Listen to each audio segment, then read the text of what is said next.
ಶ್ರೀಕೃಷ್ಣಾಯ ನಮಃ. ವಸುದೇವಸುತಂ ದೇವಂ ಕಂಸಚಾಣೂರಮರ್ದನಂ ದೇವಕೀ ಪರಮಾನಂದಂ ಕೃಷ್ಣಂ ವಂದೇ ಜಗದ್ಗುರುಂ.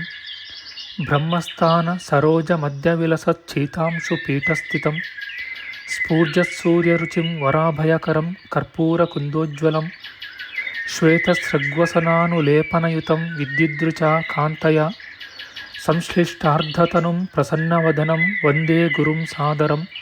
ಶ್ರೀ ಗುರುಭ್ಯೋ ನಮಃ. ಲಂಬೋದರಂ ಪರಮಸುಂದರಮೇಕದಂತಂ ರಕ್ತಾಂಬರಂ ತ್ರಿನಯನಂ ಪರಮಂ ಪವಿತ್ರಂ ಉದ್ಯದ್ದಿವಾಕರಕರೋಜ್ವಲಕಾಯಕಾಂತಂ ವಿಘ್ನೇಶ್ವರಂ ಸಕಲವಿಘ್ನಹರಂ ನಮಾಮಿ. ತ್ವಾಂ ದೇವ ವಿಘ್ನದಲನೇತಿ ಚ ಸುಂದರೇತಿ ಭಕ್ತಿಪ್ರಿಯೇತಿ ಸುಖದೇತಿ ಫಲಪ್ರದೇತಿ ವಿದ್ಯಾಪ್ರದೇತ್ಯಗಹರೇತಿ ಚ ಯೇ ಸ್ತುವಂತಿ ತೇಭ್ಯೋ ಗಣೇಶವರದೋ ಭವ ನಿತ್ಯಮೇವ. ಶ್ರೀ ಮಹಾಗಣಪತಯೇ ನಮಃ. ಯಾ ಕುಂದೇಂದು ತುಷಾರಹಾರಧವಳ ಯಾ ಶುಭ್ರವಸ್ತ್ರಾವೃತ ಯಾ ವೀಣಾ ವರದಂಡಮಂಡಿತಕರ ಯಾ ಶ್ವೇತಪದ್ಮಾಸನ ಯಾ ಬ್ರಹ್ಮಾಚ್ಯುತ ಶಂಕರ ಪ್ರಭೃತಿಭಿಃ ದೇವೈಃ ಸದಾ ವಂದಿತಾ ಸಾ ಮಾಂ ಪಾತು ಸರಸ್ವತೀ ಭಗವತಿ ನಿಶ್ಶೇಷಜಾಡ್ಯಾಪಃ. ಶ್ರೀ ಸರಸ್ವತ್ಯೇ ನಮಃ. ವೇದಾರ್ಥತತ್ವವಿಶದೀಕರಣೇನ ಪುಂಸಾಂ ಉಚ್ಚೈರ್ಗತಿಂ ಜಗತಿ ಯೋ ದಯಾಯ ವಿಧಾತುಂ ರಮ್ಯಾಂ ಪುರಾಣಪದವೀಂ ಪ್ರಣಿನಾಯ ತಸ್ಮೈ ಲೋಕೇಶವೈಭವಪುಷೇ ಋಷಯೇ ನಮಸ್ತಾತ್. ತಸ್ಮೈ ವ್ಯಾಸಾಯ ಮುನಯೇ ಸರ್ವಜ್ಞಾಯ ಮಹರ್ಷಯೇ ಪರಾಶರ್ಯಾಯ ಶಾಂತಾಯ ನಮೋ ನಾರಾಯಣಾತ್ಮನೆ. ಶ್ರೀ ವ್ಯಾಸಾಯ ನಮಃ. ನಾರಾಯಣಂ ನಮಸ್ಕೃತ್ಯ ನರಂ ಚೈವ ನರೋತ್ತಮಂ ದೇವೀಂ ಸರಸ್ವತೀಂ ವ್ಯಾಸಂ ತತೋ ಜಯಮುದೀರಯೇತ್. ಕನಕರುಚಿದುಕೂಲಃ ಕುಂಡಲೋಲ್ಲಾಸಿಗಲ್ಲಃ ಶಮಿತಭುವನಭಾರಃ ಕೋಪಿ ಲೀಲಾವತಾರಃ ತ್ರಿಭುವನಸುಖಕಾರಿ ಶೇಷಶಾಯೀ ಮುಕುಂದೋ ಪರಿಕಲಿತರಮಾಂಗೋ ಮಂಗಲಂ ನಸ್ತನೋತು. ನಮಾಮಿ ಗೋವಿಂದ ಪದಾರವಿಂದಂ ಸದೇಂದಿರಾನಂದನಮುತ್ತಮಾಡ್ಯಂ ಜಗಜ್ಜನಾನಾಂ ಹೃದಯ ಸನ್ನಿವಿಷ್ಟಂ ಮಹಾಜನೈಕಾಯನಮುತ್ತಮೋತ್ತಮಂ. ನಮಸ್ತೆ ಚಕ್ರಹಸ್ತಾಯ ಶಾರ್ङ्ಗಹಸ್ತಾಯ ತೇ ನಮಃ. ನಂದಹಸ್ತಾಯ ತೇ ವಿಷ್ಣೋ ಶಂಖಹಸ್ತಾಯ ತೇ ನಮಃ. ಓಂ ನಮೋ ವಾಸುದೇವಾಯ ನಮಃ ಸಂಕರ್ಷಣಾಯ ಚ ಪ್ರದ್ಯುಮ್ನಾಯ ನಮಸ್ತುಭ್ಯಂ ಅನಿರುದ್ಧಾಯ ತೇ ನಮಃ. ಪಾತಾಲಾದುತ್ಪತಿಷ್ಣೋರ್ಮಕರವಸತಯೋ ಯಸ್ಯ ಪುಚ್ಛಾಭಿಘಾತ ದೂರ್ಧ್ವಂ ಬ್ರಹ್ಮಾಂಡಖಂಡ ವ್ಯತಿಕರವಿಹಿತ ವ್ಯತ್ಯಯೇ ನಾಪತಂತಿ. ವಿಷ್ಣೋರ್ಮತ್ಸ್ಯಾವತಾರೇ ಸಕಲವಸುಮತಿ ಮಂಡಲಂ ವ್ಯಶ್ನುವಾನಃ ತಸ್ಯಾಸ್ಯೋದೀರಿತಾನಾಂ ಧ್ವನಿರಪಹರತಾದಶ್ರಿಯಂ ವ ಶ್ರುತೀನಾಂ. ಶ್ರೀ ಮತ್ಸ್ಯರೂಪಿ ಪರಮಾತ್ಮನೇ ನಮಃ. ಪ್ರಿಯ ಬಾಂಧವರೇ, ನಮ್ಮ ಈ ಶ್ರೀ ಲಾಲೀಕೃಷ್ಣ ಚಾನಲ್ಗೆ ಸ್ವಾಗತ. ಇಂದಿನ ವಿಡಿಯೋದಲ್ಲಿ ನಾವು ಶ್ರೀ ಮತ್ಸ್ಯ ಮಹಾಪುರಾಣದ 211ನೆಯ ಅಧ್ಯಾಯವಾದ ಸಾವಿತ್ರಿ ಚರಿತ್ರೆ. ಸಾವಿತ್ರಿಯು ಮರಳಿ ಯಮನನ್ನು ಅನುಸರಿಸಿದುದು. ಅವಳ ಧರ್ಮ ವಚನಗಳಿಗೆ ತುಷ್ಟನಾಗಿ ಧರ್ಮರಾಜನು ಅವಳಿಗೆ 2ನೆಯ ವರವನ್ನು ಅನುಗ್ರಹಿಸಿದುದು ಎಂಬ ವಿಚಾರ ಮಾಡೋಣ. ಶ್ರೀಕೃಷ್ಣಾಯ ನಮಃ. ಸಾವಿತ್ರಿಯು ಹೇಳುತ್ತಾಳೆ, ಸುರೋತ್ತಮ, ಸತ್ಪುರುಷರ ಸಹವಾಸದಲ್ಲಿದ್ದಾಗ ಸಾಧುಗಳಿಗೆ ಆಯಾಸವೆಲ್ಲಿಯದು, ದುಃಖವೆಲ್ಲಿಯದು. ಆದುದರಿಂದ ನನಗೆ ನಿನ್ನ ಸಮೀಪದಲ್ಲಿ ಶ್ರಮವಾಗುವುದಿಲ್ಲ. ಸಾಧುಗಳಿಗೂ ಅಸಾಧುಗಳಿಗೂ ಯಾವಾಗಲೂ ಸತ್ಪುರುಷರೇ ಹಿತೈಷಿಗಳು. ದುರ್ಜನರು ದುರ್ಜನರಿಗಾಗಲಿ ಸಜ್ಜನರಿಗಾಗಲಿ ಕೊನೆಗೆ ತಮಗೇ ಆಗಲಿ ಹಿತವನ್ನು ಸಾಧಿಸಲಾರರು.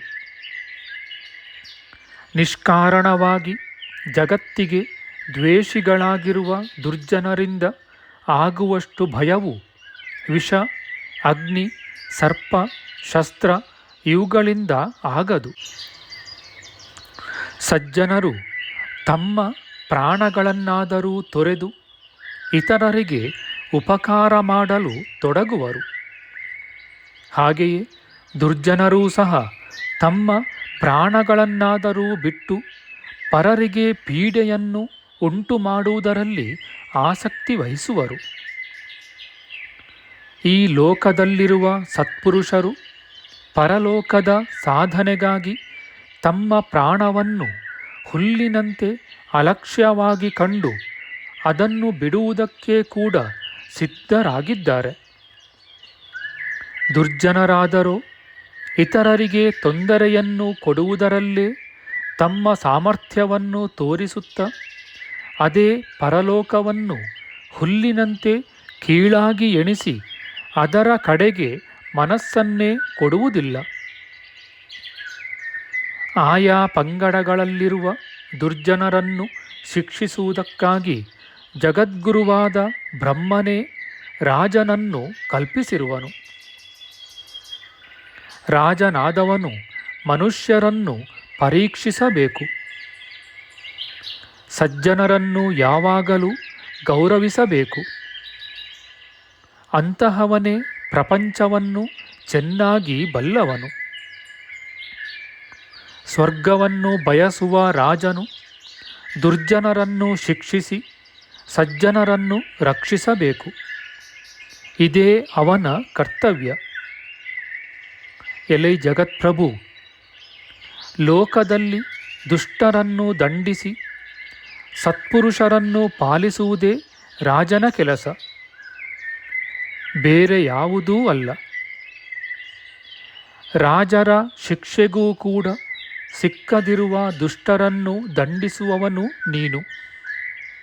ಆದುದರಿಂದ ನೀನು ದೇವತೆಗಳಲ್ಲೆಲ್ಲ ಅಧಿಕನೆಂದು ಭಾವಿಸುತ್ತೇನೆ. ದೇವ, ಲೋಕವು ನಿಂತಿರುವುದು ಸತ್ಪುರುಷರಿಂದ. ಸಜ್ಜನರಲ್ಲೆಲ್ಲ ಮೇಲಾದವನು ನೀನು. ಆದುದರಿಂದ ನಿನ್ನ ಹಿಂದೆ ಬರುತ್ತಿರುವ ನನಗೆ ಬಳಲಿಕೆ ಇಲ್ಲ. ಯಮನು ಹೇಳುತ್ತಾನೆ, ಕಣ್ಣುಗಳು ವಿಶಾಲವಾಗಿರುವ ಎಲವು ಸಾವಿತ್ರಿ, ಧರ್ಮಯುಕ್ತವಾದ ನಿನ್ನ ಮಾತುಗಳಿಂದ ಸಂತುಷ್ಟನಾಗಿದ್ದೇನೆ. ಸತ್ಯವಂತನ ಪ್ರಾಣವನ್ನು ಹೊರತು ಬೇರೆ ಯಾವುದಾದರೂ ವರವನ್ನು ಕೇಳಿಕೋ, ತಡಮಾಡಬೇಡ. ಸಾವಿತ್ರಿಯು ಹೇಳುತ್ತಾಳೆ, ದೇವ, ನನಗೆ ಒಡಹುಟ್ಟಿದ 100 ಜನ ತಮ್ಮಂದಿರು ಆಗಬೇಕೆಂದು ಬಯಸುತ್ತೇನೆ. ಸಂತಾನರಹಿತನಾದ ನನ್ನ ತಂದೆಯು ಪುತ್ರ ಲಾಭದಿಂದ ಸಂತೋಷಪಡಲಿ. ಯಮನು ಅವಳಿಗೆ ಹೇಳುತ್ತಾನೆ, ಎಲವು ಕೀರ್ತಿಶಾಲಿನಿ, ನೀನು ಬಂದ ದಾರಿಯಲ್ಲಿ ಹಿಂತಿರುಗು. ನಿನ್ನ ಪತಿಯ ಉತ್ತರ ಕ್ರಿಯಾದಿಗಳನ್ನು ನಡೆಸು. ಲೋಕಾಂತರಗತನಾದ ನಿನ್ನ ಪತಿಯನ್ನು ಅನುಸರಿಸುವುದು ಸಾಧ್ಯವಿಲ್ಲ. ನೀನು ಪತಿವ್ರತೆಯಾಗಿರುವ ಕಾರಣ ಮುಹೂರ್ತ ಕಾಲವಾದರೂ ನನ್ನ ಹಿಂದೆ ಬರುವವಳಾದೆ. ಓ ಕಲ್ಯಾಣಿ, ಗುರು ಸೇವೆಯನ್ನು ಮಾಡಿ ನಿನ್ನ ಪತಿಯಾದ ಸತ್ಯವಂತನು ಬಹಳ ಪುಣ್ಯವನ್ನು ಸಂಪಾದಿಸಿದನು. ಆದ ಕಾರಣ ನಾನೇ ಬಂದು ಅವನನ್ನು ಒಯ್ಯುತ್ತಿರುವೆನು. ತಾಯಿ, ತಂದೆ, ಗುರು ಇವರ ಶುಶ್ರೂಷೆಯನ್ನು ನಡೆಸಬೇಕು. ವಿವೇಕಿಯಾದ ಮನುಷ್ಯನ ಕರ್ತವ್ಯವೇ ಇದು. ಓ ಮಂಗಳಾಂಗಿ, ಸತ್ಯವಂತನು ನೀನು ಅರಣ್ಯದಲ್ಲಿ ಬಹುಕಾಲದಿಂದ ಈ ಮೂವರನ್ನು ಎಡೆಬಿಡದೆ ಸಂತೋಷದಿಂದ ಪೂಜಿಸಿದಿರಿ. ಸ್ವರ್ಗವನ್ನು ವಶಪಡಿಸಿಕೊಂಡಿರಿ. ತಪಸ್ಸು, ಬ್ರಹ್ಮಚರ್ಯ, ಅಗ್ನಿಸೇವೆ, ಗುರು ಶುಶ್ರೂಷೆ ಇವುಗಳಿಂದ ಮನುಷ್ಯರು ಸ್ವರ್ಗವನ್ನು ಪಡೆಯುತ್ತಾರೆ. ಮನುಷ್ಯರು, ಅದರಲ್ಲೂ ಮುಖ್ಯವಾಗಿ ಬ್ರಾಹ್ಮಣನು, ಆಚಾರ್ಯ, ತಂದೆ, ತಾಯಿ, ಅಣ್ಣ ಇವರನ್ನು ಎಂದಿಗೂ ಅವಮಾನಪಡಿಸಬಾರದು. ಆಚಾರ್ಯನು ಬ್ರಹ್ಮನ ಸ್ವರೂಪ, ತಂದೆ ಪ್ರಜಾಪತಿಯ ಸ್ವರೂಪ, ತಾಯಿ ಭೂದೇವಿಯ ಸ್ವರೂಪ. ಒಡ ಹುಟ್ಟಿದವನಾದರೂ ತನ್ನ ಸ್ವರೂಪ.